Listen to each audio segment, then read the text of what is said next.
Salam sejahtera untuk kita sekalian.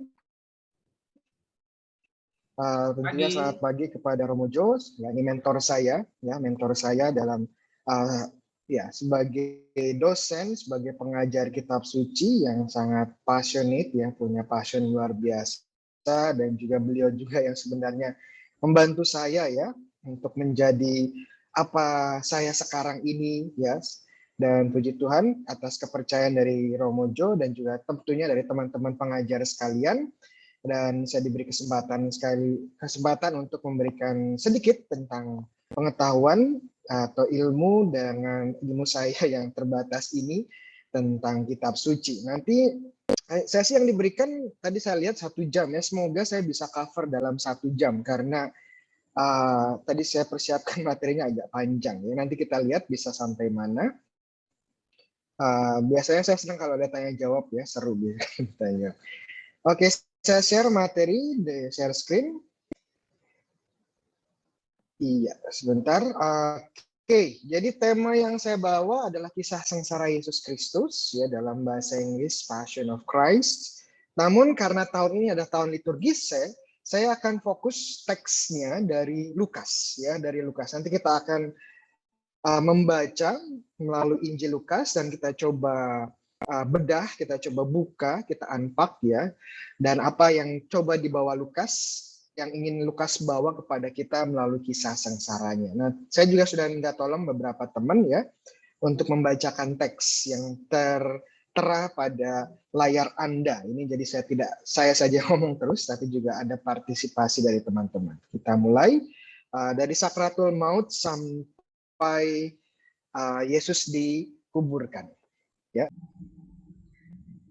Lalu pergilah Yesus keluar kota dan sebagaimana biasa ia menuju Bukit Zaitun. Murid-muridnya juga mengikuti dia. Setelah tiba di tempat itu ia berkata kepada mereka, "Berdoalah supaya kamu jangan jatuh ke dalam pencobaan."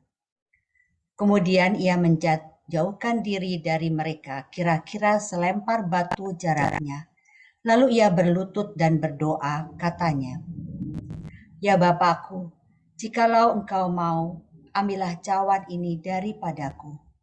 Tetapi bukanlah kehendakku, melainkan kehendak-Mu lah yang terjadi."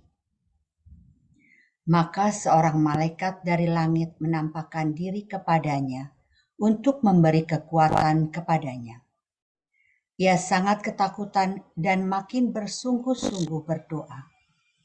Peluhnya menjadi seperti titik-titik darah yang bertetesan ke tanah. Lalu ia bangkit dari doanya dan kembali kepada murid-muridnya, tetapi ia mendapati mereka sedang tidur karena duka cita. Katanya kepada mereka, "Mengapa kamu tidur? Bangunlah dan berdoalah, supaya kamu jangan jatuh ke dalam pencobaan." Demikianlah sabda Tuhan. Ya. Terpujilah. Terima kasih.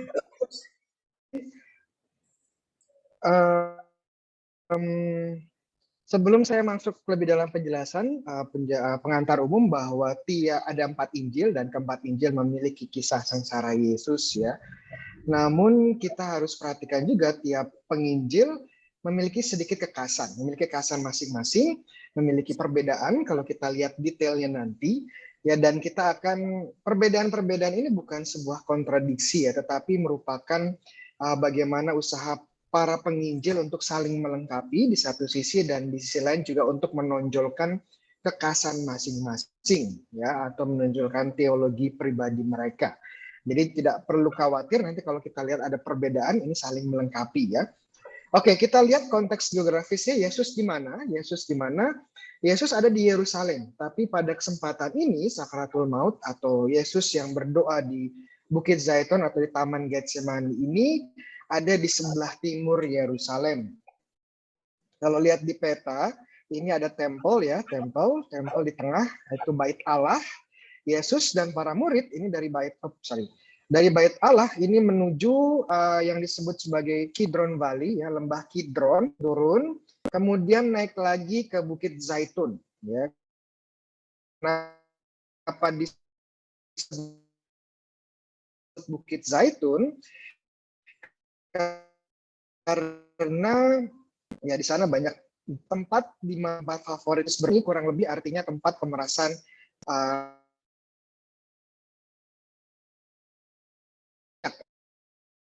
atau zaitun yang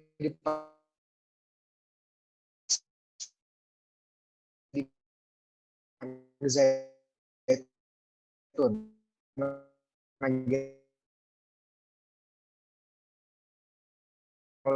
lebih artinya seperti itu.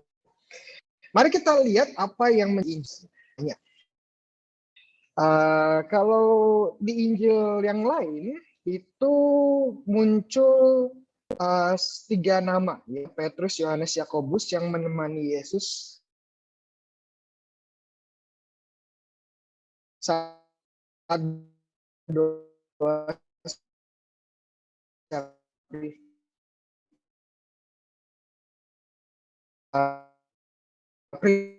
privat.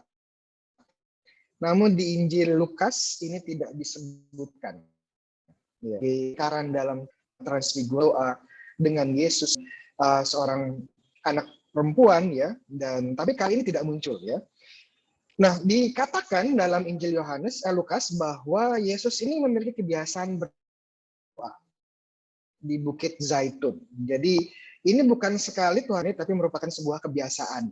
Sehingga Yudas pun tahu persis nanti ya di mana tempat waktu dia membawa gerombolan tentara atau gerombolan para penjaga atau serdadunya dari imam-imam besar. Dan memang di Injil Lukas salah satu kekhasan dari Tuhan Yesus adalah Yesus yang adalah pendoa. Di berbagai event hidup Yesus, Lukas selalu menunjukkan bahwa Yesus ini berdoa dulu ya, sebelum dia memilih para rasul ya, sebelum dia dibaptis atau saat dia dibaptis, saat dia mau menampakkan kemuliaannya dan seterusnya ya. Dalam sakaratul maut dia seorang pendoa. Kemudian istilah cawan ya.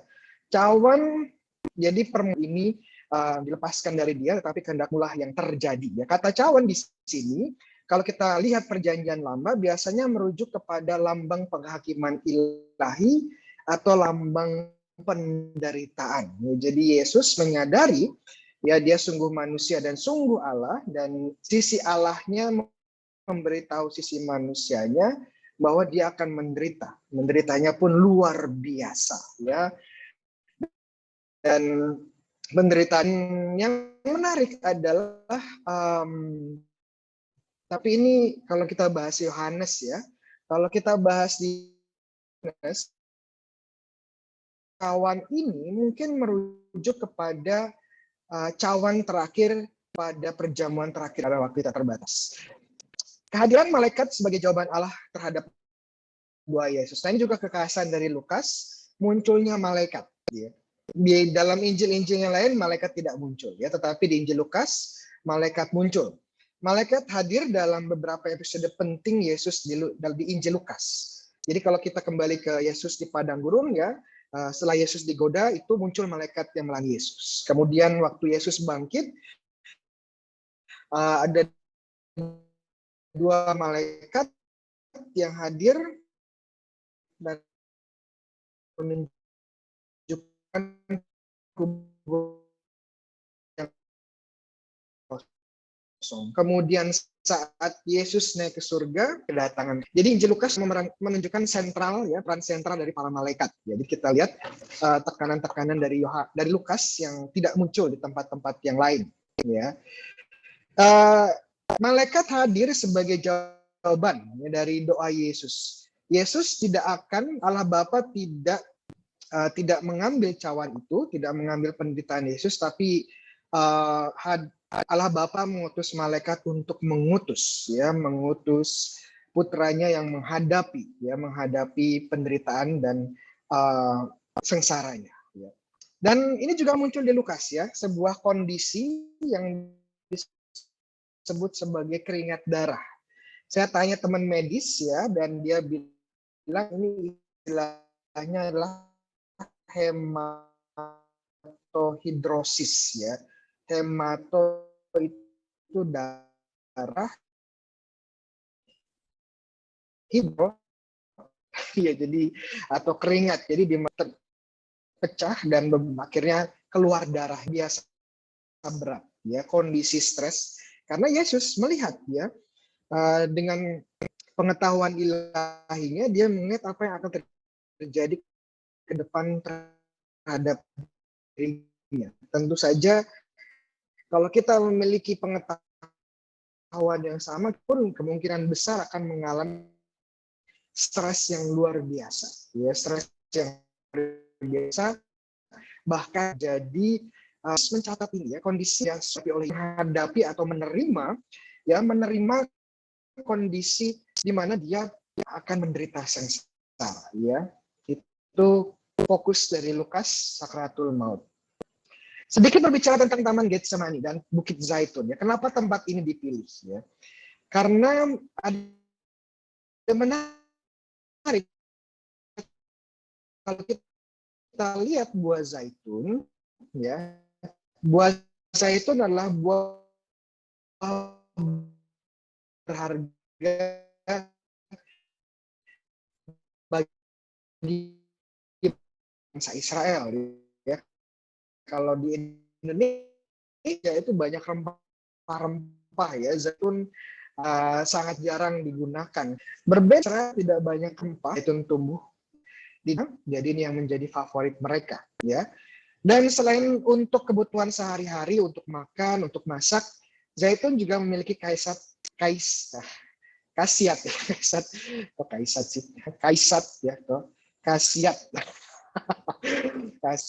teropatik atau pengobatan. Jadi orang yang sakit itu diurapi dengan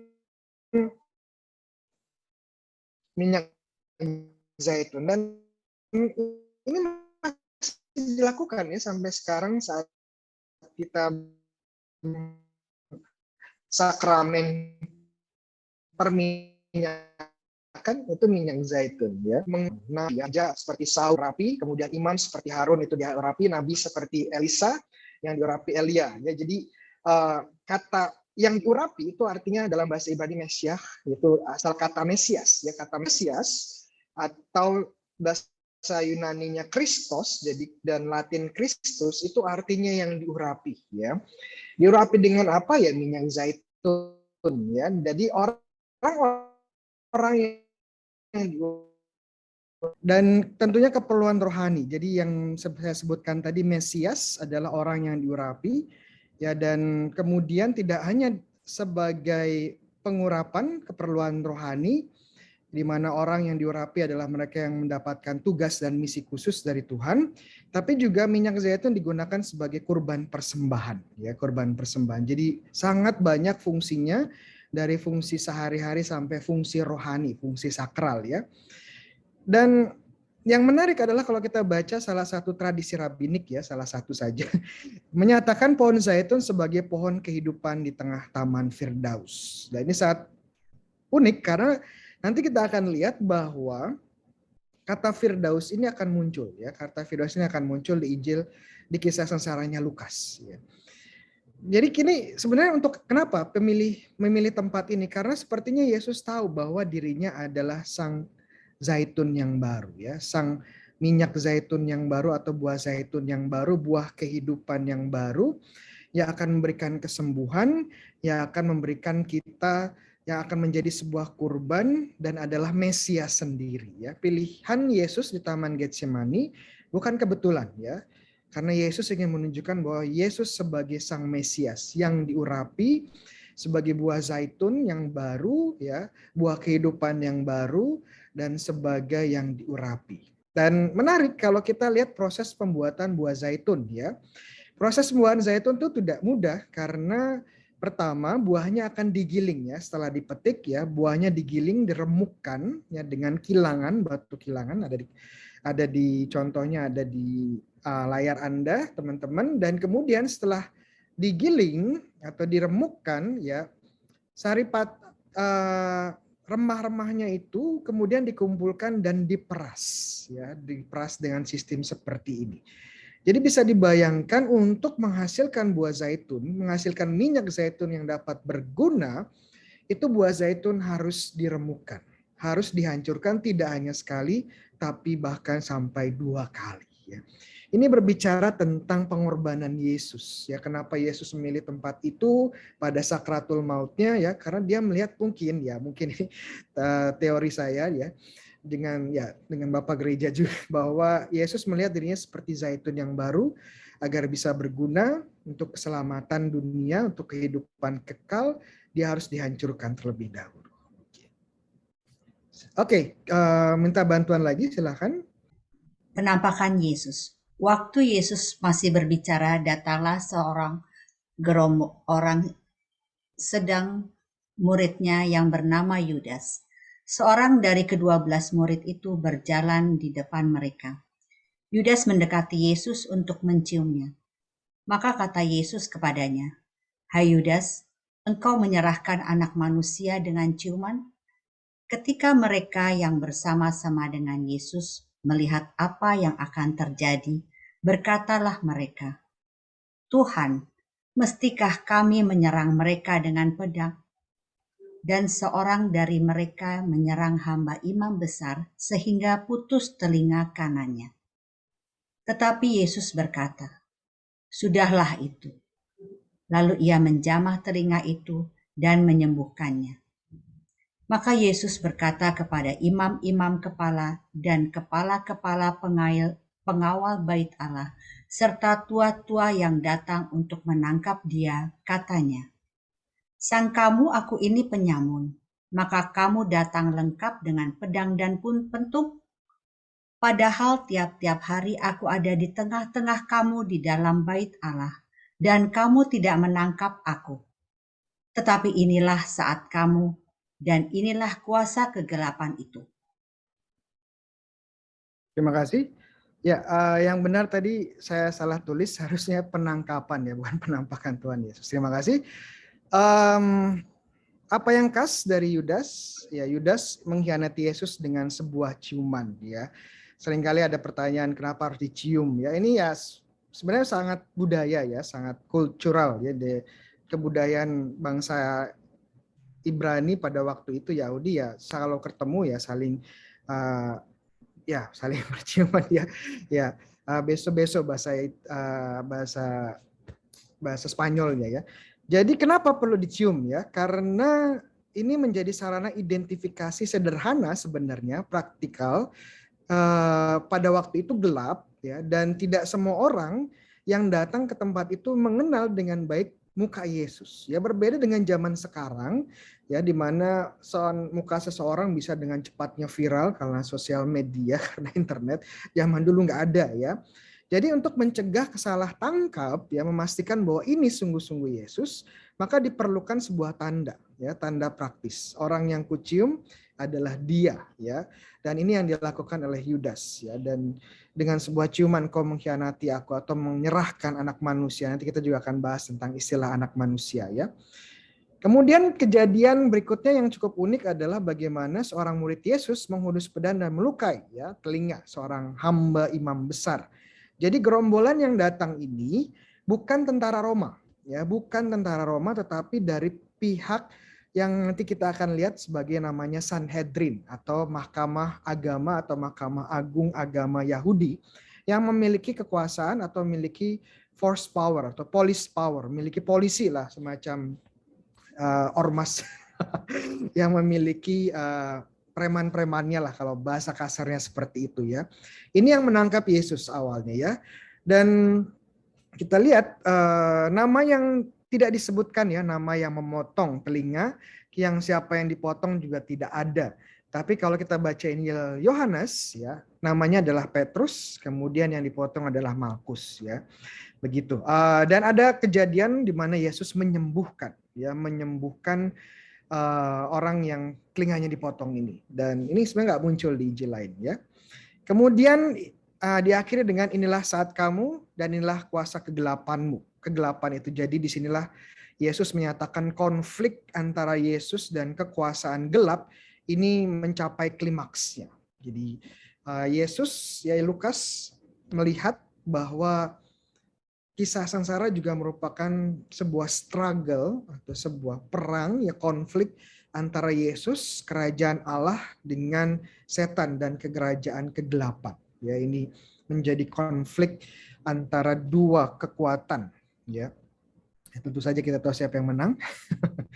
Oke, kurang sedikit tentang Yudas Iskariot. Ya, seringkali saya ada yang bertanya, Romo, siapa yang lebih jahat, ya, Yudas Iskariot atau Petrus, ya, karena dua-duanya berdosa kepada Yesus, ya, semua berdosa kepada Yesus, ya. Tapi kalau kita lihat, ya, nanti kita bandingkan, ya, mungkin buat tanya jawab aja, ya, saya akan jawab sekarang atau teman-teman mungkin bisa berpendapat. Oke, Yudas Iskariot, ya, kenapa dia mengkhianati Yesus, ya? Um, Alasannya tidak begitu jelas, ya, banyak teori yang berputar seputar kenapa Yudas mengkhianati Yesus, ya. Ada yang bilang bahwa Yudas ini ya sejak awal adalah mata-mata dari Imam Agung, ya, dari Imam Agung, karena dia di antara murid Yesus sepertinya dia yang bukan dari Galilea, ya, karena ada yang mengatakan Iskariot ini sebuah desa nggak di Yudea, ya, bukan di Galilea. Nanti kita lihat petanya.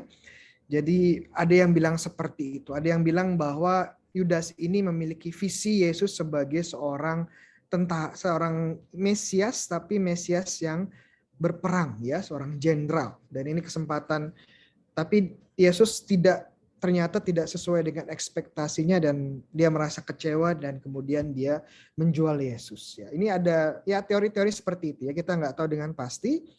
Oke, kalau di Injil lain Matius mengatakan bahwa Yesus dijual sebesar 30 keping perak. Ini mengingatkan kita di Perjanjian Lama sebuah event, ya. Ada seorang saudara yang dijual saudaranya dengan sebagai budak, ya, juga. Dan ini mengingatkan kita akan kisahnya Yusuf, ya. Yusuf di Perjanjian Lama yang dijual oleh saudara-saudaranya sendiri menjadi budak dengan harga 20 keping perak. Jadi yang Yusuf ini 20 keping perak, Yesus 30 keping perak, ya, harga sebuah budak. Kenapa beda, Romo? Ya, ada inflasi. Oke. Yang menarik adalah kata Yudas, ya, kata Yudas itu sebenarnya variasi dari kata Yehuda. Dan Yehuda ini adalah tokoh sentral yang menjual, ya, yang terlibat dalam penjualan dari Yusuf di Perjanjian Lama. Jadi kita lihat sepertinya Yudas ini mengingatkan kembali pembaca apa yang terjadi kepada Yusuf, ya. Dan di sini kita bisa melihat bahwa Yesus ini menjadi Yusuf yang baru, ya, Yusuf yang baru. Saya bisa menerangkan lebih panjang lagi Yesus sebagai Yusuf yang baru, tapi mungkin next time, ya, karena nggak ada waktu, hanya 1 jam tadi potong juga. Next time mungkin ada tanya jawab atau kesempatan berikutnya. Kita lanjutkan penyangkalan Petrus. Lalu Yesus ditangkap dan dibawa dari tempat itu. Ia digiring ke rumah imam besar, dan Petrus mengikuti dari jauh. Di tengah-tengah halaman rumah itu, orang memasang api dan mereka duduk mengelilinginya. Petrus juga duduk di tengah-tengah mereka. Seorang hamba perempuan melihat dia duduk dekat api. Ia mengamat-amatinya lalu berkata, "Juga orang ini bersama-sama dengan dia." Tetapi Petrus menyangkal, katanya, "Bukan, aku tidak kenal dia." Tidak berapa lama kemudian, seorang lain melihat dia lalu berkata, "Engkau juga seorang dari mereka." Tetapi Petrus berkata, "Bukan, aku tidak." Dan kira-kira sejam kemudian seorang lain berkata dengan tegas, "Sungguh, orang ini juga bersama-sama dengan dia, sebab ia juga seorang Galilea." Tetapi Petrus berkata, "Bukan, aku tidak tahu apa yang engkau katakan." Seketika itu juga, sementara ia berkata, berkokoklah ayam. Lalu berpalinglah Tuhan memandang Petrus. Maka teringatlah Petrus bahwa Tuhan telah berkata kepadanya, "Sebelum ayam berkokok pada hari ini, engkau telah 3 kali menyangkal aku." Lalu ia pergi keluar dan menangis dengan sedihnya. Terima kasih. Ya, di mana ini kembali lihat peta. Ini Yesus ya dari Taman Getsemani ditangkap, dan setelah ditangkap dia digiring masuk kota Yerusalem dan kemudian menuju tempatnya Kayafas. Ya, Kayafas Imam Agung pada saat itu ya, tempatnya di sini kurang lebih secara tradisional rumahnya di sini ya. Mari kita lihat penyangkalan Petrus dulu ya. Penyangkalan Petrus versi Lukas ini lebih dalam tanda petik lebih lembut ya dibandingkan versi yang Markus maupun versi yang Matius. Kenapa? Kalau kita bandingkan Markus dan Matius itu bahkan Petrus bersumpah serapah, ya, bersumpah serapah. Tapi di sini kata itu tidak muncul ya. Petrus hanya dengan tegas menolak ya.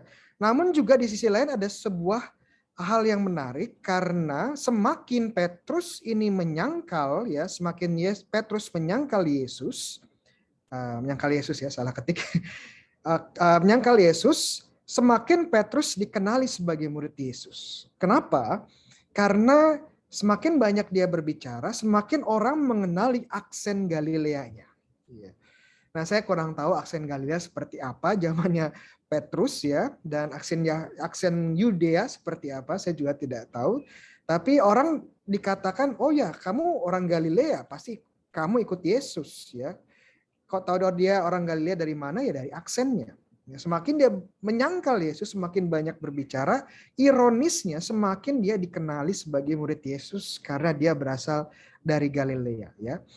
Ya, ini bisa buat bahan renungan kita, tapi kita tidak ada waktu. Ya. Dan drama penyangkalan ditutup dengan Yesus memandang Petrus. Bukan dengan hanya ayam berkokok, tapi dengan pandangan ya, saling memandang Petrus dengan Yesus. Ini yang menarik ya, sangat dramatis sekali Lukas ini. Menggambarkan kejadian yang terjadi ya.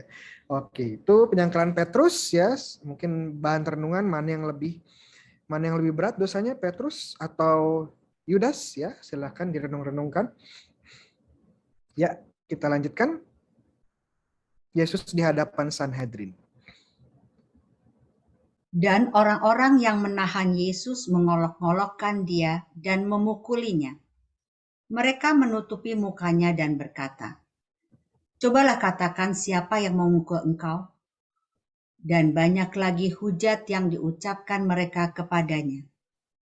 Dan setelah hari siang berkumpullah sidang pada tua-tua bangsa Yahudi dan imam-imam kepala dan ahli-ahli Taurat, lalu mereka menghadapkan dia ke mahkamah agama mereka. Katanya, "Jikalau engkau adalah Mesias, katakanlah kepada kami." Jawab Yesus, "Sekalipun aku mengatakannya kepada kamu, namun kamu tidak akan percaya. Dan sekalipun aku bertanya sesuatu kepada kamu, namun kamu tidak akan menjawab. Mulai sekarang anak manusia sudah duduk di sebelah kanan Allah yang Maha Kuasa." Kata mereka semua, "Kalau begitu engkau ini anak Allah." Jawab Yesus, "Kamu sendiri mengatakan bahwa akulah anak Allah." Lalu kata mereka, "Untuk apa kita perlu kesaksian lagi? Kita ini telah mendengarnya dari mulutnya sendiri." Terima kasih. Yesus diadili. Jadi pengadilan yang pertama itu adalah pengadilan Majelis Agama Yahudi ya, yang secara teknis, bahasa teknisnya disebut sebagai Sanhedrin. Ini yang muncul di teks Yunani ya, dalam teks bahasa Indonesia diganti dengan mahkamah atau majelis agama atau mahkamah agama ya. Tapi dalam teks aslinya disebut Sanhedrin. Sanhedrin itu siapa sih ya? Sanhedrin ini sebuah ya mahkamah ya, terdiri dari 70 orang penatua. Kebanyakan dari mereka adalah imam dan ketuanya ini adalah Imam Agung Bait Allah ya, yang disebut pada zaman itu Kayafas, tapi bapak mertuanya juga masih memiliki pengaruh yang kuat ya, Anas, dan mereka ini yang menjadi motor ya penangkapan dan eksekusi Yesus.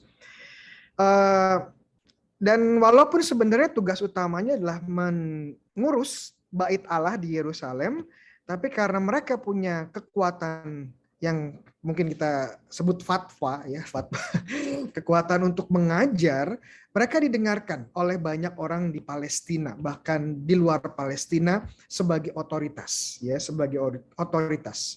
Jadi mereka tidak hanya mengatur masalah keagamaan pada akhirnya, tapi juga masalah sehari-hari, ya masalah politik. Bahkan jabatan Imam Agung ini adalah jabatan politik, ya karena yang menjadi Imam Agung biasanya ditentukan oleh gubernur, ya ditunjuk oleh gubernur, ya penguasa lokal, sehingga ini menjadi sebuah posisi politis, bukan posisi utamanya posisi keagamaan.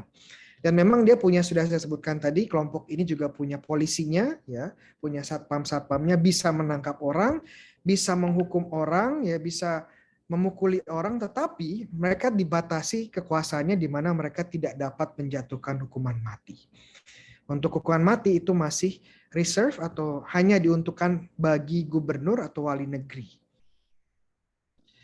Ya, Yesus di hadapan Sanhedrin. Nah, Yesus dibawa ke rumah Imam Agung. Ya, ini sangat aneh. Ini nggak biasa. Biasanya tempat pengadilan Sanhedrin itu ada di Bait Allah. Jadi ada di Bait Allah itu ada ruang pertemuan di mana Sanhedrin berkumpul di sana. Tapi ini sangat berbeda, di mana pertemuan dilaksanakan di rumah Imam Agung dan dilaksanakan pagi-pagi. Ya, terjemahan bahasa Indonesia kurang pas tadi. Pada waktu siang, ya sebenarnya waktu kata yang digunakan adalah waktu matahari mulai terbit, itu yang kata yang digunakan adalah dalam bahasa Yunaninya. Jadi kita lihat bagaimana para penatua Imam Agung ini sangat ingin sekali menghancurkan Yesus secepat-cepatnya. Tidak perlu nunggu, ya, tidak perlu nunggu sampai siang, ya, tidak perlu dibawa lagi ke tempat yang tepat untuk pengadilan, ya, tidak perlu lagi untuk mengadakan due proses yang benar. Pokoknya kita habisi sekarang, kalau bisa kita habisi. Ya, itu bagaimana sangat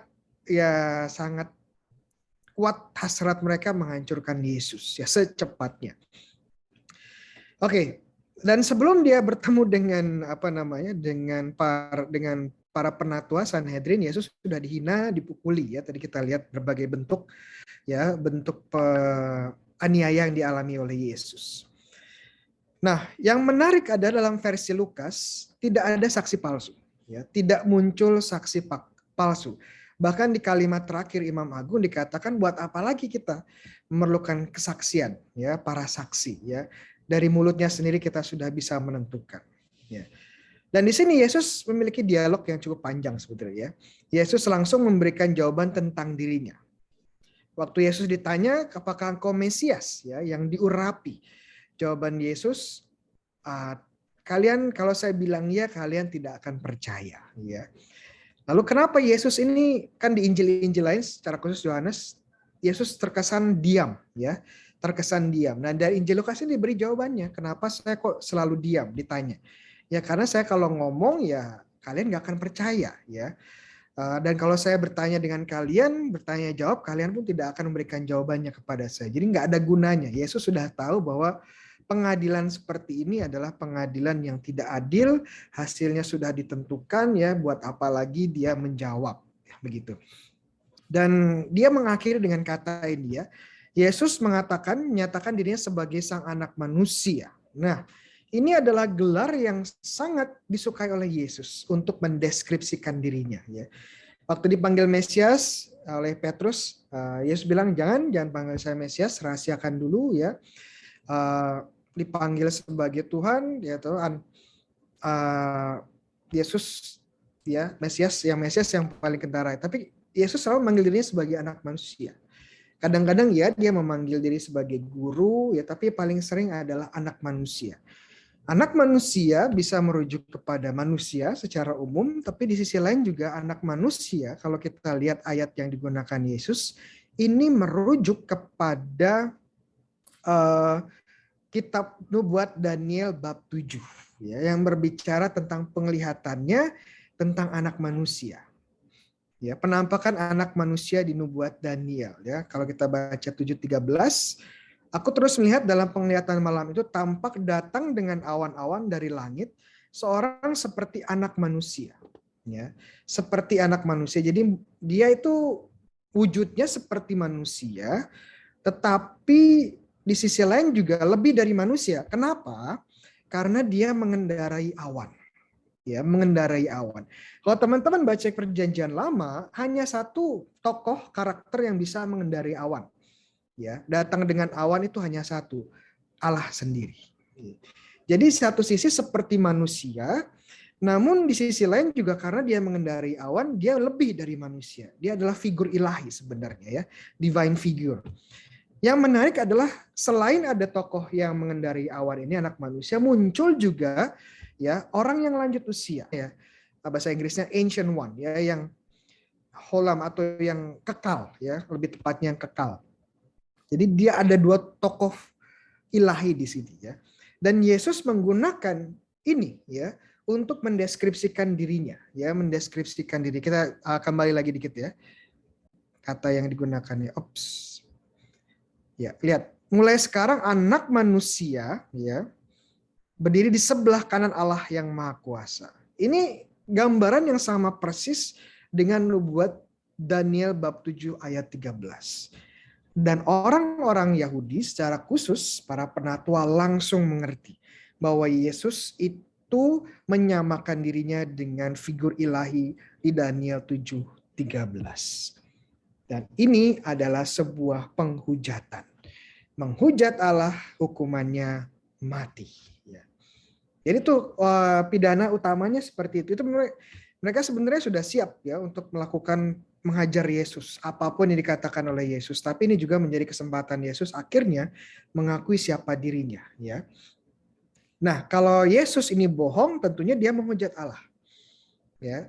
Tetapi kalau Yesus mengatakan yang sebenarnya, maka para penatua inilah yang membunuh Allah. Iya, dramatis, ya. Oke, kita lanjutkan. Ini anak manusia, ya, di hadapan Pilatus. Itulah seluruh sidang itu dan Yesus dibawa menghadap Pilatus. Di situ mereka mulai menuduh dia. Katanya, telah kedapatan oleh kami bahwa orang ini menyesatkan bangsa kami dan melarang membayar pajak kepada Kaisar. Dan tentang dirinya, ia mengatakan, Pilatus bertanya kepadanya, engkaukah raja orang Yahudi? Jawab Yesus, engkau sendiri mengatakannya. Kata Pilatus kepada imam-imam kepala dan seluruh orang banyak itu, aku tidak mendapati kesalahan apapun pada orang ini. Tetapi mereka makin kuat mendesak. Katanya, ia menghasut rakyat dengan ajarannya di seluruh Yudea. Ia mulai di Galilea dan sudah sampai ke sini. Ketika Pilatus mendengar itu, ia bertanya, apakah orang itu seorang Galilea? Dan ketika ia tahu bahwa Yesus seorang dari wilayah Herodes, ia mengirim dia menghadap Herodes, yang pada waktu itu ada juga di Yerusalem. Ya, terima kasih. Ya, dari tempatnya Kayafas di sini, Yesus digelandang, ya, digelandang menuju tempat pengadilan di hadapan Pilatus yang disebut sebagai Benteng Antonia, yang muncul dalam Injil Yohanes sebagai Praetorium, ya, Praetorium. Tempatnya kurang lebih di sini. Oke.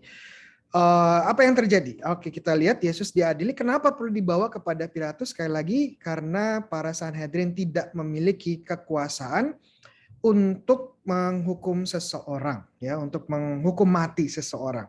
Makanya dibawa kepada Pilatus, ya.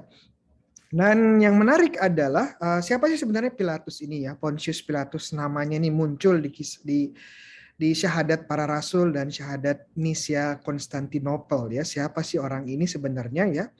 Pilatus adalah wali negeri atau yang disebut sebagai prokurator atau gubernur, ya, Romawi di Yudea. Nanti akan saya tunjukkan wilayahnya di mana. Sejak 25 Masehi sampai 36, ya, Yesus meninggal atau wafat bangkit sekitar tahun 33, ya. Pilatus berkantor di Kaisarea. Nanti saya tunjukkan di mana. Tetapi saat hari-hari besar dia berkunjung ke Yerusalem. Jadi kita ingat konteks dari penyaliban kisah sengsara Yesus ini adalah saat Paskah Yahudi, ya, saat hari raya Paskah Yahudi. Menurut Yosefus, ini seorang sejarawan, Pilatus adalah wali negeri yang terkenal bertangan besi, ya, sangat bengis. Namun menghadapi Yesus dia melunak. Ya, kenapa dia melunak? Ya, tidak dijelaskan di Injil Lukas, tetapi muncul di Injil-Injil yang lain, ya. Seperti dikatakan istrinya mendapatkan mimpi tentang Yesus, yaitu muncul kalau nggak salah Injil Markus, ya. Namun di Injil Lukas tidak dijelaskan hal itu, tetapi hanya dijelaskan bahwa Pilatus ini melihat Yesus tidak bersalah. Ya, itu konsisten, ya, dari pernyataan yang pertama, kedua, dan ketiga. Pilatus selalu bilang Yesus tidak bersalah, Yesus tidak bersalah. Tapi pada akhirnya dia menuruti permintaan para penatua. Ya, kenapa? Ya karena dia dipaksa. Nanti kita lihat alasan mendalamnya. Ya, Sanhedrin tidak memiliki kuasa untuk menjatuhkan hukuman mati, ya. Oleh karena itu mereka perlu membawa Yesus kepada Pilatus, sang wali negeri. Dan tuduhannya berubah dari isu agama menghujat Allah menjadi isu politik. Perhatikan, dikatakan Yesus adalah penyesat bangsa, ya, dia provokator, kemudian dia melakukan tindakan makar, dalam artian dia melarang mengajak orang tidak membayar pajak, ya. Tentunya itu tidak benar, ya, semuanya adalah kebohongan. Yesus bilang berikanlah pada kaisar apa yang punya kaisar, kepada Tuhan apa yang milik Tuhan, kan, ya, waktu ditanya tentang pajak. Dan Yesus, ya, raja orang Yahudi, jadi pemberontakan, ya, semua hal jelek ini disematkan kepada Yesus sebagai pemberontak, makar, penghasut rakyat. Ya kalau dilihat ya memang pantas hukuman mati kalau benar, ya. Tapi masalahnya itu tidak benar, ya. Dan Pilatus mengerti bahwa Yesus bukanlah seorang pemberontak. Kenapa dia bisa tahu bahwa Yesus bukan seorang pemberontak? Alasannya sederhana, karena Pilatus ini kan sudah sering menghadapi pengadilan semacam ini, ya, sudah sering menghadapi pemberontak, ya. Jadi saat menghadapi Yesus, ya tahu, ya, langsung tahu, wah ini bukan pemberontak, ya. Saya dari wajahnya saja, fisiknya saja, ya, kata-katanya saja tidak terlihat seperti pemberontak, ya. Jadi Pilatus juga langsung tahu sebenarnya, ya, ini sebenarnya hanya akal-akalan penatua saja, ya, atau imam agung, para imam saja yang membenci Yesus, ya. Nah, kebetulan ini hanya muncul di Injil Lukas bahwa Herodes, ya, ikut mengadili Yesus, ya. Ini hanya muncul di Injil Lukas, ya. Di Injil yang lain ini hanya Pilatus, ya, tapi di Injil Lukas muncul Herodes. Herodes siapa? Bukan Herodes Agung, Herodes banyak, ya. Ya, silakan dibaca lagi. Ketika Herodes melihat Yesus, ia sangat girang, sebab sudah lama ia ingin melihatnya, karena ia sering mendengar tentang dia. Lagi pula, ia mengharapkan melihat bagaimana Yesus mengadakan suatu tanda. Ia mengajukan banyak pertanyaan kepada Yesus, tetapi Yesus tidak memberi jawaban apapun. Sementara itu imam-imam kepala dan ahli-ahli Taurat maju ke depan dan melontarkan tuduhan-tuduhan yang berat terhadap dia. Maka mulailah Herodes dan pasukannya menista dan mengolok-ngolok dia. Ia mengenakan jubah kebesaran kepadanya, lalu mengirim dia kembali kepada Pilatus. Dan pada hari itu juga bersahabatlah Herodes dan Pilatus. Sebelum itu mereka bermusuhan. Ya, terima kasih. Ya, Herodes Antipas, ya, yang menemui Yesus, yang ikut terlibat dalam pengadilan Yesus ini namanya Herodes Antipas. Siapa sih Herodes Antipas? Herodes Antipas itu berkuasa 4-37 Masehi, cukup lama, ya. Dan kemudian dia punya saudara namanya Herodes Filipus, ya, yang juga anaknya Herodes. Dua-duanya ini anak Herodes Agung, ya. Herodes Agung ini yang terlibat dengan usaha pembunuhan bayi Yesus, ya, usaha pembunuhan bayi Yesus, tapi tidak berhasil. Saat dia meninggal, usia tahun 4 Masehi, digantikan kerajaannya dibagi 3, kepada anak-anaknya, bagi 4 sebenarnya ya. Dan yang cukup dominan ini ada 2 ya, Antipas sama Filipus, Herodes Antipas dan Herodes Filipus. Daerah Galilea tempat Yesus berkarya itu di bawah Herodes Antipas ya. Ketika Herodes Agung meninggal, Antipas mewarisi Galilea. Nanti kita lihat petanya. Antipas adalah penguasa ketika Yesus dan Yohanes Pembaptis ya menjalankan misinya. Antipas adalah yang paling sering disebut di Injil di antara anak-anak Herodes Agung ya. Antipas juga terkenal karena pemenggalan terhadap kepala Yohanes Pembaptis. Kita tahu kisahnya, dia menikahi Herodias, istri dari saudaranya Filipus. Jadi bagaimana 2 saudara pun saling rebutan wanita ya. Wah, parah ya. Oke. Kisah Yesus di hadapan Herodes hanya muncul di Injil Lukas ya. Namun di sisi lain juga tadi dia Herodes dikatakan tadi dia girang ya ketemu Yesus. Kenapa? Karena mungkin ini pertama kalinya dia bertemu dengan Yesus. Herodes sebelumnya hanya mendengar tentang Yesus dan percaya bahwa Yesus itu adalah Yohanes yang bangkit kembali ya, kalau kita baca kisahnya ya. Namun Herodes tidak mendapatkan apa-apa dari Yesus ya. Dia bertanya ya, kemudian dia mencoba macam-macam, bahkan menghina segala macam, tapi nggak dapat apa-apa ya. Lalu ya, akhirnya bilang ya useless lah, nggak ada gunanya, kembali aja kepada Pilatus. Toh ini yuridiksinya Pilatus ya, Yerusalem ini yuridiksinya Pilatus, bukan yuridiksi saya. Oke. Ya, ini peta Israel zaman Tuhan Yesus, biasanya dibagi dalam 3 daerah besar. Ada Yudea di selatan, ada Samaria di tengah, ada Galilea di utara. Ya, yang Galilea ini tempatnya Herodes Antipas ya.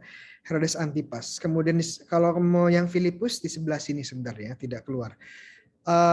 Kaisarea ini di sini. Ini kota yang dibangun oleh Herodes Agung untuk menghormati kaisar ya. Ini kota pelabuhan yang luar biasa karena pada dasarnya di Israel itu tidak ada teluk ya, teluk yang cukup besar untuk menampung banyak kapal ya. Sehingga dia membuat teluk artifisial. Ya, bayangkan 2000 tahun lalu dia sudah bisa membuat teluk artifisial ya, membuat fondasi di dalam laut. Wah, itu salah satu keunggulan Herodes Agung ya. Dan karena kotanya bagus, akhirnya ditempati oleh gubernur atau wali-wali negara selanjutnya ya. Dan Yudea Samaria ini akhirnya awalnya jatuh kepada anaknya Herodes ya, yang namanya Arkelaus, tapi dia tidak bertahan lama, kemudian diserahkan kepada gubernur Romawi ya. Dan salah satunya adalah Pilatus. Jadi kota Yudea sama Samaria ini di bawah Pilatus ya. Oke, ini Yerusalem ya. Tidak, teman-teman mungkin kalau ke Israel bisa dengan saya lagi. Gratis ya, gratis, cukup bayar agennya. Oke, silakan dilanjutkan. Yesus dan Barabas. Lalu Pilatus mengumpulkan imam-imam kepala dan pemimpin-pemimpin serta rakyat dan berkata kepada mereka, "Kamu telah membawa orang ini kepadaku sebagai seorang yang menyesatkan rakyat.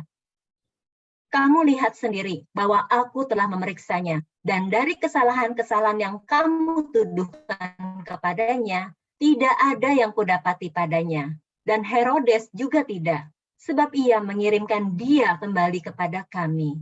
Sesungguhnya tidak ada suatu apapun yang dilakukannya yang setimpal dengan hukuman mati. Jadi aku akan menghajar dia lalu melepaskannya. Sebab ia wajib melepaskan seorang bagi mereka pada hari raya itu." Tetapi mereka berteriak bersama-sama, "Enyahkanlah dia, lepaskanlah Barabas bagi kami." Barabas ini dimasukkan ke dalam penjara berhubung dengan suatu pemberontakan yang telah terjadi di dalam kota dan karena pembunuhan. Iya. Ya, Yesus dan Barabas. Ya, apa yang menarik yang bisa kita ambil dari sini ya? Nah, Pilatus untuk kedua kalinya menyatakan bahwa dia tidak bersalah, bahwa Yesus tidak bersalah ya. Tetapi untuk menyenangkan para pemimpin agama, Pilatus menginstruksikan Yesus didera atau disiksa ya. Saya tidak akan bahas bagaimana Yesus disiksa ya, itu mungkin topik lain, cukup panjang juga kalau kita membahas kain kafan Yesus ya. Mungkin next time. Ada sebuah kebiasaan pada waktu hari raya untuk membebaskan seorang tahanan. Ya. Dan yang menjadi permintaan dari, sepertinya Pilatus mau menggunakan kesempatan ini untuk membebaskan Yesus, ya, bahwa ada kebiasaan untuk membebaskan tahanan pada hari raya, dan Pilatus pengen, ya ini aja lah saya bebaskan ya sebagai hadiah hari raya. Tapi ternyata orang-orang yang di sekitar situ malah menuntut nama lain, ya. Mereka menuntut Barabas, ya, Barabas. Nah, ini sangat menarik, ya. Kenapa? Karena Barabas, kalau kita lihat struktur kata Ibraninya, Bar Abas, Bar Abba itu kurang lebih artinya Bar putra, Abba ya, putra dari Bapa, Abba ya, Abba, putra dari Bapa. Nah, ini sangat menarik. Kenapa? Karena Barabas, putra Bapa, sepertinya orang Israel dihadapkan, atau lebih tepatnya yang hadir di sana dihadapkan pada dua pilihan, ya. Kamu memilih Baraba, ya, putra Bapa yang palsu, yang pemberontak, ya, yang pembunuh, ya. Sebenarnya tuduhan yang sama kepada Yesus, ya. Atau memilih Yesus yang sang putra Allah sejati. Jadi ada dua putra Bapa, ya. Putra Bapa yang KW dengan putra Bapa yang sejati, ya. Ternyata pilihannya tidak tepat, ya. Mereka memilih putra Bapa Barabas yang KW, ya. Sangat menarik, ya, kalau kita lihat permainan di sini, permainan kata-kata dan juga makna yang coba dipresentasikan oleh pengarang Injil yang terjadi, ya. Kita lanjutkan. Yesus dijatuhi hukuman mati. Ya, silakan. Yesus dijatuhi hukuman mati. Sekali lagi Pilatus berbicara dengan suara keras kepada mereka, karena ia ingin melepaskan Yesus. Tetapi mereka berteriak membalasnya, katanya, "Salibkanlah dia, salibkanlah dia." Kata Pilatus untuk ketiga kalinya kepada mereka, "Kejahatan apa yang sebenarnya telah dilakukan orang ini? Tidak ada suatu kesalahan pun yang kudapati padanya, yang setimpal dengan hukuman mati. Jadi aku akan menghajar dia, lalu melepaskannya." Tetapi dengan berteriak mereka mendesak dan menuntut, supaya ia disalibkan. Dan akhirnya mereka menang dengan teriak mereka. Lalu Pilatus memutuskan supaya tuntutan mereka dikabulkan. Dan ia melepaskan orang yang dimasukkan ke dalam penjara karena pemberontakan dan pembunuhan itu sesuai dengan tuntutan mereka. Tetapi Yesus diserahkannya kepada mereka untuk diperlakukan semau-maunya. Iya, terima kasih. Yesus dijatuhi hukuman mati. Ya, Pilatus berencana membebaskan Yesus karena Yesus tidak bersalah, ya, bahkan sampai 3 kali dia menyatakan hal itu. Namun karena desakan dari Sanhedrin dan orang-orang Yahudi yang lain, kalau kita baca Yohanes, bahkan mereka mengancam untuk melaporkan Pilatus ke Kaisar sebagai bukan sahabat Kaisar, ya. Di Injil Matius dikatakan kami tidak memiliki raja yang lain selain Kaisar, ya. Wah, ini jadi bagaimana mereka mencoba mempressure, ya, menekan Pilatus, ya, dengan ancaman-ancaman seperti ini, ya.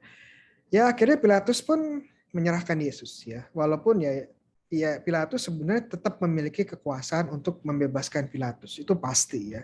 Karena dia gubernur. Pada mereka untuk menginginkan Yesus mati. Nah, yang menarik tidak ada episode Pilatus mencuci tangan, ya, tidak ada. Itu di Injil yang lain. Oke. Kebiasaannya itu tidak muncul di Injil Lukas. Sekali lagi bukan berarti tidak terjadi, tetapi ya tidak ditekankan oleh Yohanes, oleh Lukas, ya. Sepertinya ingin menunjukkan bahwa ya Pilatus tetap terlibat, bahkan tadi dikatakan memutuskan untuk memenuhi keinginan. Ya, jadi kata memutuskan menunjukkan keterlibatan dari Pilatus dalam penyaliban Yesus. Kita lanjutkan, silakan. Yesus memanggul salib. Ketika mereka membawa Yesus, mereka menahan seorang yang bernama Simon dari Kirena, yang baru datang dari luar kota. Lalu diletakkan salib itu di atas bahunya, supaya dipikulnya sambil mengikuti Yesus. Sejumlah besar orang mengikuti dia, di antaranya banyak perempuan yang menangisi dan meratapi dia. Yesus berpaling kepada mereka dan berkata, "Hai putri-putri Yerusalem, janganlah kamu menangisi aku, melainkan tangisilah dirimu sendiri dan anak-anakmu. Sebab lihat, akan tiba masanya orang berkata, berbahagialah perempuan mandul dan yang rahimnya tidak pernah melahirkan, dan yang susunya tidak pernah menyusui. Maka orang akan mulai berkata kepada gunung-gunung, runtuhlah menimpa kami, dan kepada bukit-bukit timbunilah kami. Sebab jikalau orang berbuat demikian dengan kayu hidup, apakah yang akan terjadi dengan kayu kering? Dan ada juga digiring 2 orang lain, yaitu 2 penjahat untuk dihukum mati bersama-sama dengan dia." Ya, terima kasih. Yesus memanggul salib ya, dan prosesnya itu penyaliban. Nanti saya akan terangkan lebih detail lagi penyaliban. Biasanya orang yang disalib itu untuk kriminal kelas kakap ya, dan bukan warga Yahudi. Itu kenapa Paulus warga Romawi ya. Itu kenapa Paulus tidak, waktu dia dihukum mati dia tidak disalib tapi dipenggal ya, karena dia warga Romawi. Berbeda dengan Petrus dengan Yesus yang bukan warga Romawi. Jadi untuk penjahat, pemberontak kelas berat pasti hukumannya disalib ya. Biasanya sebelum disalib orangnya disiksa dulu ya, dan kemudian dia disuruh memanggul palang salibnya dari tempat pengadilan atau tempat dia disiksa ke tempat penyalibannya. Nah, sepertinya Yesus ini terlihat tidak kuat lagi untuk memanggul salib karena sejak awal sejak ditangkap dia disiksa terus dan mungkin sudah kondisinya sudah sangat buruk. Makanya supaya penyaliban bisa terjadi, sepertinya para serdadu ini memutuskan untuk memanggil seorang yang kebetulan berdiri di situ untuk menolong Yesus ya. Namanya adalah Simon ya, Simeon. Simon itu variasi dari Simeon ya, Simeon. Dari Kirene. Kirene itu di mana? Kirene itu di Afrika Utara ya, kalau nggak salah di Algeria. Mungkin seorang Yahudi diaspora, Yahudi yang tinggal di luar Palestina yang kebetulan sedang mengadakan perziarahan ke Yerusalem ya. Kenapa dia disebut? Saya mengatakan dia seorang Yahudi karena nama Simon ya, Simeon. Ini nama Yahudi ya. Nama Yahudi. Lalu bagaimana dengan kisah Simeon atau Simon dari Kirene? Kemungkinan besar dia ini menjadi salah satu tokoh penting di gereja awal. Akhirnya menjadi murid Yesus. Kenapa? Kalau kita baca Injil Markus, bahkan nama kedua anaknya itu disebutkan ya, Rufus dan Alexander ya, menunjukkan bahwa Simon ini cukup dikenal oleh komunitas gereja awal ya. Dikenal dan terpandang karena mungkin keterlibatannya dalam menolong Yesus ya. Mungkin awalnya dia tidak kenal Yesus atau hanya dengar Yesus ya. Tapi setelah mengikuti jalan salib menolong Yesus ada perubahan transformasi. Ya, ini refleksi bagus juga ya. Apakah penderitaan mengikuti Yesus, jalan salib kita semakin membuat kita murid yang sejati. Waduh. Ya. Itu untuk renungan ya. Yesus berjumpa dengan wanita-wanita yang menangisinya ya. Nah, ini hanya muncul juga di Injil Lukas ya. Namun Yesus memperingati mereka bahwa akan tiba saatnya tragedi lebih buruk akan terjadi. Jadi Yesus bilang ya, kamu nggak perlu nangisi saya ya. Nah, tangisilah dirimu sendiri. Kenapa? Karena akan terjadi tragedi yang lebih besar lagi yang akan menimpa kalian. Yaitu 40 tahun kemudian, sekitar 40 tahun kemudian kehancuran Yerusalem oleh tentara Romawi, 70 Masehi. Iya. Dan kata-kata yang digunakan adalah seperti ini ya, berbahagialah perempuan yang mandul. Ya, kenapa? Karena saat perempuan, dalam artian saat kejadian kota Yerusalem dikepung, itu yang beruntung adalah wanita yang tidak punya anak. Yang punya anak pasti kesulitan, ya kesulitan karena harus ngurusin anak-anaknya. Iya, itu kenapa disebut seperti itu ya. Kemudian runtuhlah gunung-gunung menimpa kami. Ini mungkin sebuah figur atau sebuah image di mana batu-batu besar itu dilemparkan ke kota Yerusalem. Kan kalau lihat perang-perang ya abad-abad kuno itu ada katapul ya atau ketepel besar untuk melempar ya, bahasa teknisnya alatnya trebuchet ya, untuk melempar batu-batu ke kota yang dikepung ya. Itu mungkin gambarannya seperti itu ya. Lebih baik saya tertimpa gunung atau tertimpa batu besar ya, daripada saya menderita kelaparan karena dikepung, tidak ada makanan ya, tidak ada minum, air berkurang ya, terjadi kanibalisme segala macam itu terjadi waktu itu ya. Mungkin bisa baca ceritanya di Yosefus ya, Yosefus juga menggambarkan dengan detail. Istilah kayu hidup dan kayu kering ini istilah metafora atau istilah kiasan untuk kota Yerusalem ya. Kayu hidup dan kayu kering. Bahwa bahwa terjadi banyak hal buruk waktu kayu kering ini adalah apa ya, Yerusalem, kayu yang hidup dalam artian masih ada kesempatan bertobat, tetapi ternyata mereka menghancurkan Yesus atau membunuh Yesus, tidak menerima Yesus. Tapi saatnya tiba di mana kesempatan itu tidak ada lagi dan mereka akan hancur. Yaitu istilah kayu kering dan hidup yang merujuk kepada kota Yerusalem dan panggilan pertobatan mereka. Ini istilah perjanjian lama ya. Pohon ranting ya yang kering, ranting yang subur itu bahasa-bahasa kiasan di perjanjian lama. Ya. Kita lanjutkan, Yesus disalib. Yesus disalib.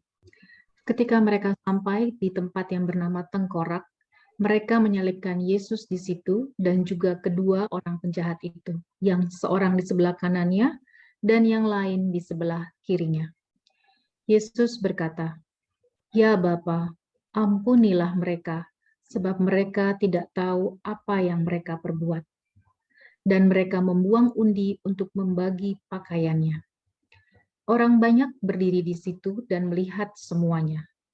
Pemimpin-pemimpin mengejek dia, katanya, "Orang lain ia selamatkan. Biarlah sekarang ia menyelamatkan dirinya sendiri, jika ia adalah Mesias, orang yang dipilih Allah." Juga prajurit-prajurit mengolok-olok dia. Mereka mengunjukkan anggur asam kepadanya dan berkata, "Jika engkau adalah raja orang Yahudi, selamatkanlah dirimu sendiri." Terima kasih. Ya, penyaliban ya, salib adalah salah satu bentuk eksekusi yang paling keji pada zaman tersebut ya, dan tujuan utamanya sebenarnya untuk memperpanjang penderitaan sang korban ya, penderitaan korban atau kriminal yang disalib.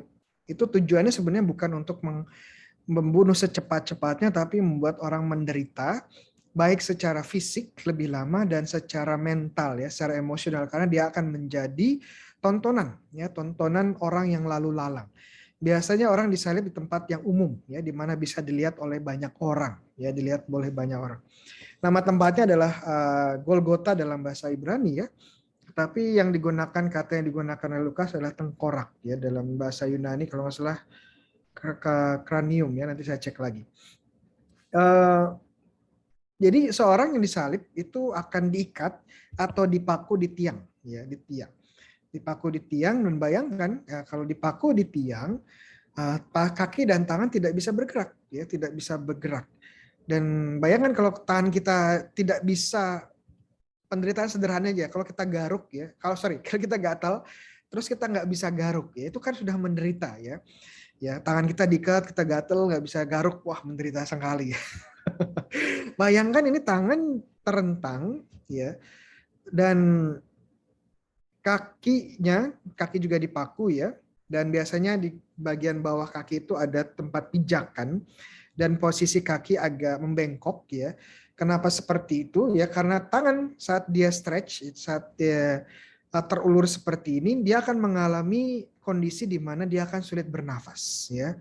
Sulit bernafas. Ya, untuk bernafas dia perlu menjinjit sedikit ya, ngambil nafas kemudian turun lagi ya. Jadi proses ini sangat menyakitkan ya, sangat menyakitkan, tapi menyakitkannya dapat berlangsung berhari-hari.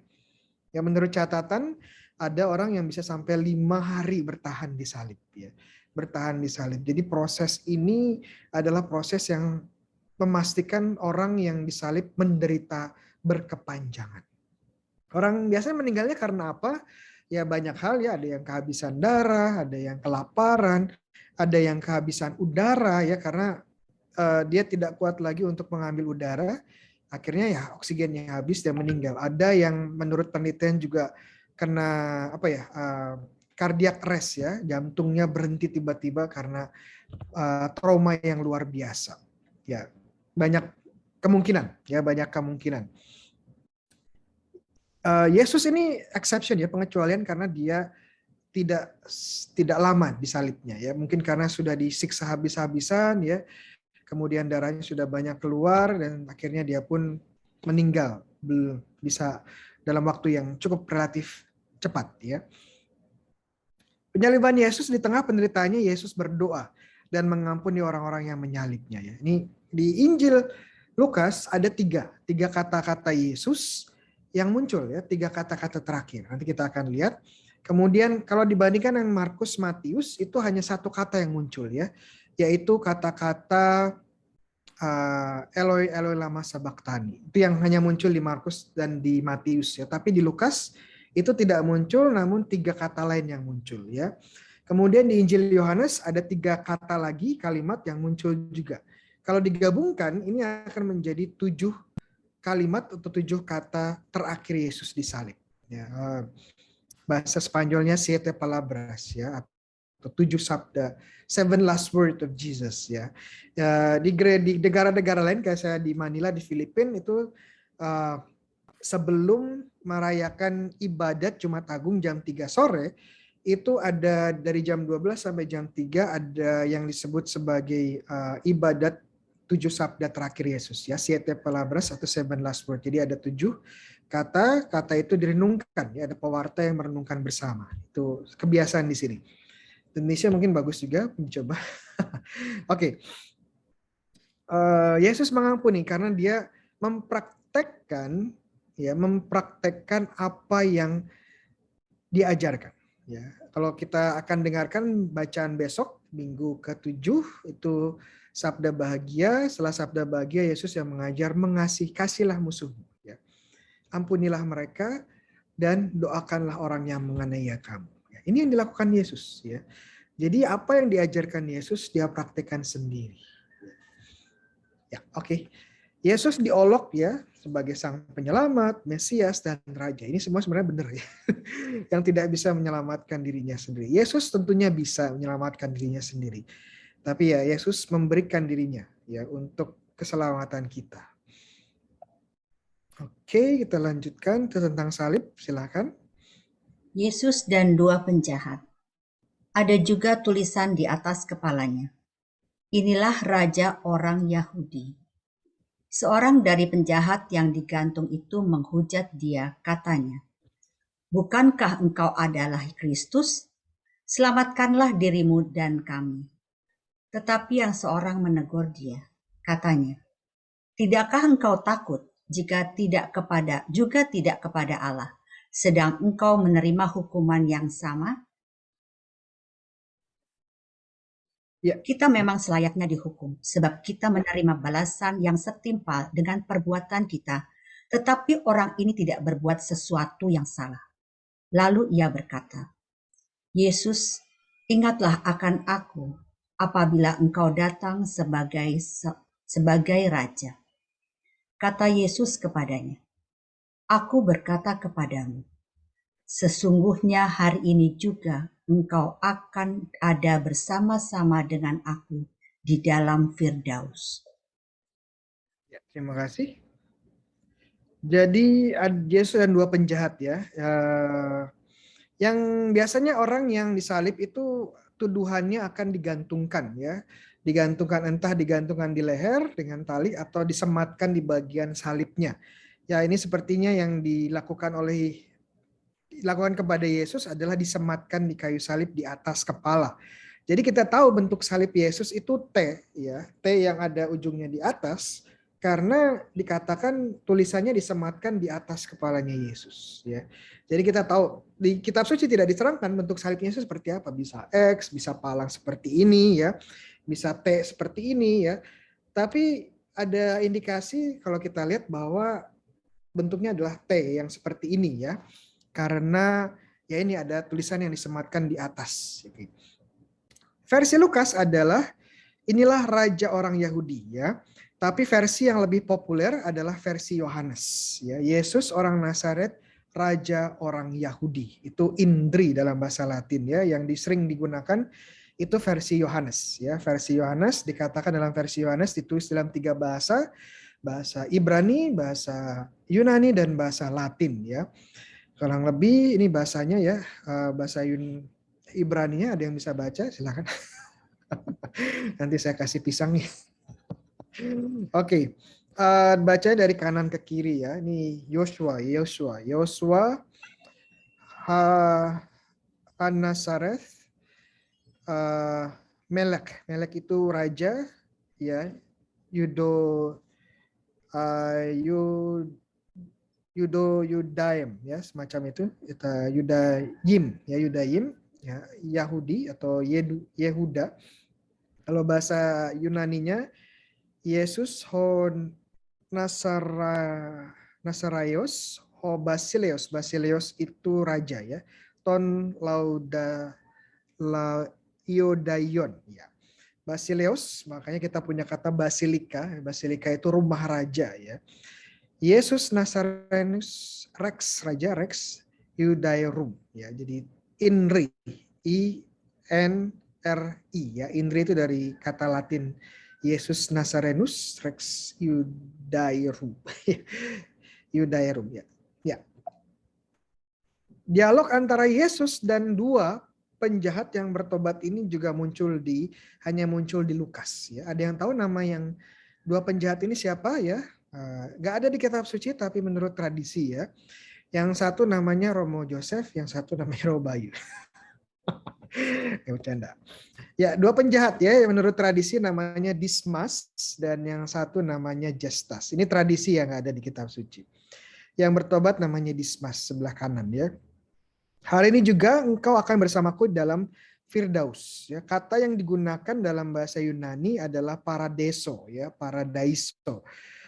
Paradaiso artinya taman ya. Pada hari ini kamu juga akan bersamaku di taman. Literalnya seperti itu ya.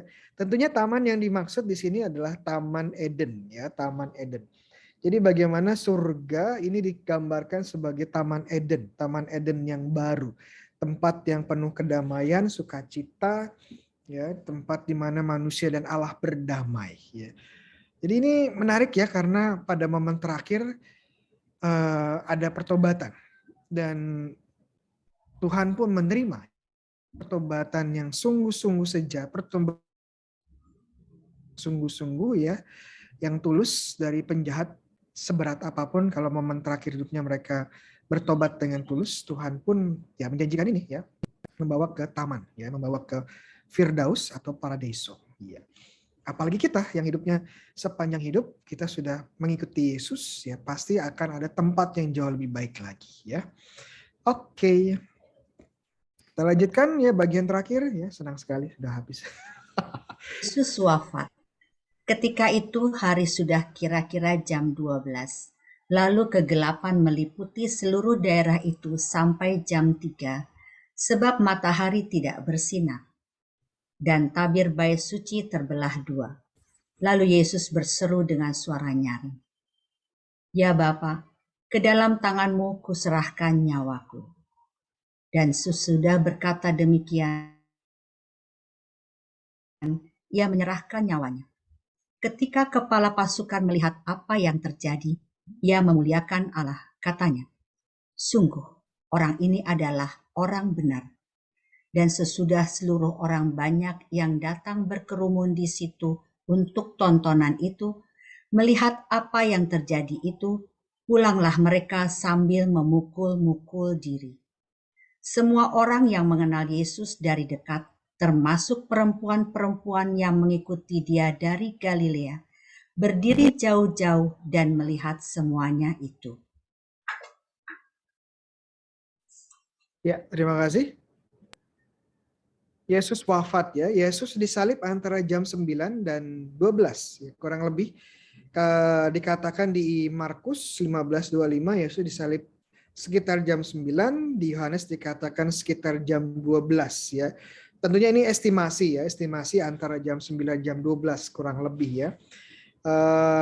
Dan gelapnya mulai pukul 12 ya, pukul 12 sampai pukul 3 sore. Kalau dibaca perjanjian lama ya, tanda gelap, langit gelap ini sebuah tanda kosmik ya, tanda kosmik tentang bagaimana Tuhan akan menghadirkan penghakimannya. Yaitu satu bahasa yang sering muncul dalam nubuat para nabi ya. Jadi kurang lebih ya Yesus disalib ya 6 sampai ya 4 jam ya disalibnya ya. Kurang lebih. Nah, yang terjadi yang disebutkan oleh Lukas adalah saat Yesus wafat, tabir bait Allah terbelah dua. Nanti kita akan lihat ya, tabir bait Allah maksudnya apa. Kemudian kata-kata terakhir Yesus, ya Bapa, ke dalam tanganmu kuserahkan nyawaku. Ya, kata nyawa di situ dalam bahasa Yunani adalah pneuma. Ya, pneuma itu sebenarnya roh ya. Ke dalam tanganmu kuserahkan rohku. Into your hands, Lord, I entrusted my spirit. Nah, kata roh di sini mungkin merujuk kepada jiwa Yesus, nyawa Yesus, atau juga kepada Roh Kudus yang selalu bersama dengan Yesus. Ya. Saat kematian, ingat ya, kematian bukan berarti Yesus terpisah dari Bapaknya, tidak ada momen Yesus terpisah dari Bapaknya. Kematian itu hanya saat jiwa dan raga terpisah. Ya, hanya itu saja yang terjadi sebenarnya. Ya. Jiwa atau rohnya kembali kepada Allah dan badannya masuk ke kubur. Ini yang terjadi saat kita mati ya. Ini yang dikatakan Yesus ya. Walaupun nanti kalau kita baca lebih jauh lagi tentang kitab suci ya, tentang iman gereja, ya sebenarnya Yesus wafat pun masih kerja gitu ya. Dalam artian dia turun ke tempat penantian ya. Tapi itu topik lain ya. Serahkan nyawaku. Ini bagaimana saat meninggal ya Yesus pun berdoa ya. Jadi kita lihat konsisten ya. Yesus sebagai seorang pendoa itu sangat-sangat konsisten di Injil Lukas. Momen terakhir pun dia berdoa. Bagi yang memusuhi dia, menganiaya dia, dia berdoa. Bagi para rasulnya dia berdoa. Sebelum sakratul maut dia berdoa. Saat dia selesai proses sengsara, sebelum kisah sengsara dimulai dia berdoa, kisah sengsara berakhir dia berdoa, ditutup dengan doa ya. Siapa di sini mulai acara dengan dibuka dengan doa, ditutup dengan doa. Itu sangat Yesus. Sangat Yesus ya. Jadi kita benar ya sudah mulai dengan tanda salib setiap kali kita beraktivitas dan menutup dengan tanda salib ya. Nah, ini pengakuan perwira. Dalam bahasa yang digunakan adalah centurion. Centurion itu perwira 100 orang ya, centuri 100. Dan biasanya ini adalah pemimpin tertinggi kalau ada penyaliban ya, yang mengawasi penyaliban ya. Dan ini ada sedikit perbedaan dengan versi Markus. Markus mengatakan centurionnya mengatakan bahwa sungguh ini adalah anak Allah ya. Tapi di sini dikatakan sungguh orang ini adalah orang benar ya, tidak bersalah. Jadi dia menekankan lagi bahwa apa yang dikatakan Pilatus bahwa dia tidak bersalah. Ini ironis ya. Ironis karena kenapa? Karena orang-orang Yahudi ya secara khusus Sanhedrin, penatua dan orang-orang Yahudi pengikut mereka ini menolak Yesus sebagai orang yang bersalah. Tetapi orang-orang Latin, orang-orang Romawi, orang Yunani mengatakan Yesus ini tidak bersalah. Jadi ada permainan interplay itu ya. Orang Yahudi yang seharusnya mengenal Yesus lebih baik menolak Yesus, tapi orang Yunani, Romawi, ya, orang bangsa-bangsa lain justru melihat Yesus sebagai orang benar. Ya. Ini kenapa seperti itu ya? Karena mungkin ya ada karena Lukas adalah bukan orang Yunani, bukan orang Israel ya, dia orang Yunani. Mungkin ada ide itu ya bisa didiskusikan. Nah, Bait Allah itu seperti ini dalam zamannya Tuhan Yesus ya. Tentunya tidak ada lagi tabut perjanjiannya, tidak ada, hilang ini waktu dihancurkan Babel, tapi kurang lebih isinya seperti ini ya Bait Allah. Ada bagian depan, kemudian bagian hekal, bagian kudus, dan kemudian Beit HaMekdas ya, Beit rumah HaMekdas ya, rumah yang paling kudus, tempat yang paling kudus. Di antara Ulam dan Hekal atau Serambi dan Ruang Kudus ada ada tirai, begitu juga dengan dari ruang kudus ke Maha Kudus juga ada tirainya ya. Nah, yang terbelah yang mana? Ya kita tidak tahu dengan pasti, tidak dikatakan dengan pasti, mungkin dua-duanya terbelah ya. Atau kemungkinan besar yang ini ya, dari ruang yang Maha Kudus dengan yang kudus. Kalau dilihat di Injil yang lain, terbelahnya itu dari atas ke bawah ya, bukan dari bawah ke atas, menandakan yang melakukan itu bukan manusia ya. Kalau manusia berarti butuh dari bawah ke atas ya, tapi yang melakukan itu suatu kekuatan ilahi dari atas ke bawah ya. Ini simbol di mana menjadi simbol ya bahwa sekarang Tuhan hadir ya. Rahmat Tuhan sekarang tidak terkunci di bait Allah ya, tetapi juga sekarang hadir menyapa setiap manusia. Iya. Oke, kurang lebih itu yang terjadi. Tentu ada banyak hal lain. Ya, ini terakhir ya. Sudah melebihi waktu, mohon maaf. Yesus dimakamkan. Adalah seorang yang bernama Yusuf. Ia anggota majelis besar dan seorang yang baik lagi benar. Ia tidak setuju dengan putusan dan tindakan majelis itu. Ia berasal dari Arimatea, sebuah kota Yahudi, dan ia menanti-nantikan kerajaan Allah. Ia pergi menghadap Pilatus dan meminta mayat Yesus. Dan sesudah ia menurunkan mayat itu, ia mengapaninya dengan kain lenan, lalu membarenginya di dalam kubur yang digali di dalam bukit batu, di mana belum pernah dibaringkan mayat. Hari itu adalah hari persiapan dan Sabat hampir mulai. Dan perempuan-perempuan yang datang bersama-sama dengan Yesus dari Galilea ikut serta dan mereka melihat kubur itu dan bagaimana mayatnya dibaringkan. Dan setelah pulang, mereka menyediakan rempah-rempah dan minyak mur. Ya, terima kasih. Ya, ini peta atau denah atau gambar ilustrasi di mana Yesus disalib ya. Kalau kita lihat ini bait Allah ya, bait Allah, kemudian dari bait Allah ini benteng Antonia ya, benteng Antonia tempat Yesus diadili. Dari benteng Antonia ini Yesus berjalan memanggul salib ya, keluar dari kota Yerusalem, kemudian naik lagi ke Bukit Tengkorak ya. Kenapa disebut Bukit Tengkorak ya? Golgota atau Kalvari itu bahasa Latinnya. Karena mungkin bentuknya seperti tengkorak atau mungkin karena di situ tempat eksekusi jadi banyak tengkorak berserakan ya mungkin ya. Ya. Kemudian di zoom in kita lihat ini ada tempat penyaliban. Jadi memang bisa dilihat oleh banyak orang ya yang lalu lalang ya. Ini kan tidak jauh dari kota Yerusalem, kemudian banyak orang lalu lalang, ini apalagi hari raya ya. Jadi bisa dilihat ada orang yang disalib pada waktu itu ya. Dan kubur Yesus tidak jauh dari sini ya. Mungkin di peta sekitar sini ya, nanti saya cek lagi. Kubur Yesus yang baru tidak jauh. Oke. Tubuh Yesus tidak dibiarkan menggantung semalaman ya, karena memang menurut hukum Yahudi, hukum Taurat, orang yang tergantung mati di kayu itu tidak boleh dibiarkan bergantung semalaman. Kemudian Yusuf Arimatea yang adalah murid Yesus secara rahasia, tapi juga seorang Sanhedrin ya, seorang dari penatua berarti cukup terpandang ya, menjadi orang yang bertanggung jawab dalam proses penguburan ini. Dia mungkin juga sangat kaya karena dia memiliki kubur baru di dekat kota Yerusalem ya.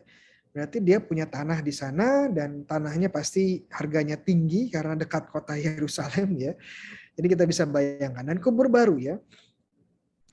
Kubur baru bagi Yesus tidak jauh dari tempat tengkorak itu. Pemakaman juga berlangsung cepat dan tergesa-gesa karena hari Sabat akan dimulai ya. Jadi ingat itu hari Jumat.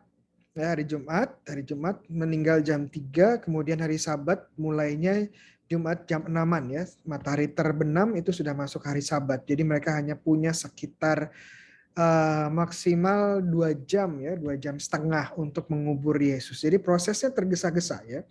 Diberi rempah-rempah seadanya termasuk mur yang diberikan. Jadi kita lihat bagaimana para Majus itu memberi mur ya, mur di sini bukan mur baut ya. Tapi rempah-rempah. melambangkan kematiannya. Bagaimana orang Majus ini sudah bernubuat tentang kematian Tuhan Yesus, bagaimana Yesus akan wafat.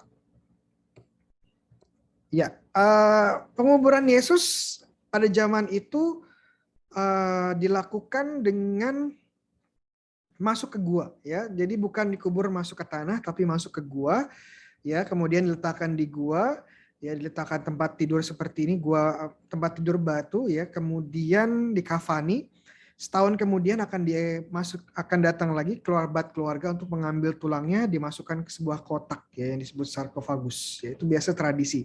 Jadi memang kubur semacam ini bisa digunakan berulang-ulang, makanya disebut kubur baru, karena dalam artian tidak pernah dipakai oleh orang, ya, tidak pernah dipakai oleh orang lain. Sekarang sudah menjadi sebuah gereja yang disebut sebagai Gereja Makam Kudus, Holy Sepulchre, ya, bentuknya seperti ini.